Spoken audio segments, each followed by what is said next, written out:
Well, the Rhode Island State House also mourning today after the death of Senate President Dominick Ruggerio at age 76. His desk in the Senate was covered in black bunting this afternoon. Ruggerio was the longest serving member of the General Assembly and had been battling cancer for over a year. 12 News politics editor Ted Nesi has been gathering reaction all day. He joins us now live in studio. Ted? Well, Kim Shannon, the Senate president's health had been visibly declining for over a year now, but news of his death still came as a shock to many on Smith Hill and off it. It is with deepest sorrow I stand before you tonight to announce the passing of Senate President Ruggerio earlier this morning. Senate Majority Leader Val Lawson addressing reporters just hours after the death of the chamber's longest-serving member, Senate President Dominick Ruggerio, dead at age 76 after an extended battle with cancer. Today, we lost a good friend. We lost the Dean of the Senate, a legislative lion who served decades in his General Assembly.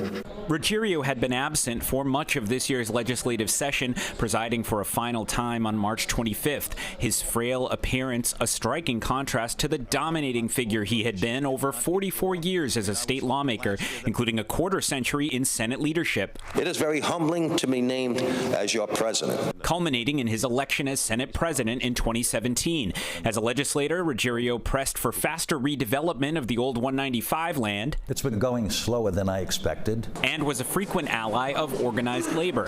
The North Providence Democrat was also socially conservative, opposed to abortion rights and in favor of gun rights, though he occasionally bowed to his chamber on issues where his views were in the minority. We've lost a real gentleman and a dear friend to me. U.S. Senator Jack Reed knew Ruggerio well, not only from their long-ago days as fellow state senators, but from their high school years playing on the LaSalle Academy football team. This yearbook photo shows Reed in front and Ruggerio in the back. His kindness and his willingness to reach out to the young kids on the team and buck them up, and that's not common. Usually it's a little bit more hostility from this upperclassman, but he was just terrific. Ruggerio occasionally garnered negative headlines during his career. He was arrested in 1990 and 2012. Appearing on Newsmakers in 2017, he was asked about those lapses. Well, look, I admit I made some mistakes in the past. I'm only human. I'm certainly not going to repeat those mistakes, and I'm looking to move the Senate forward.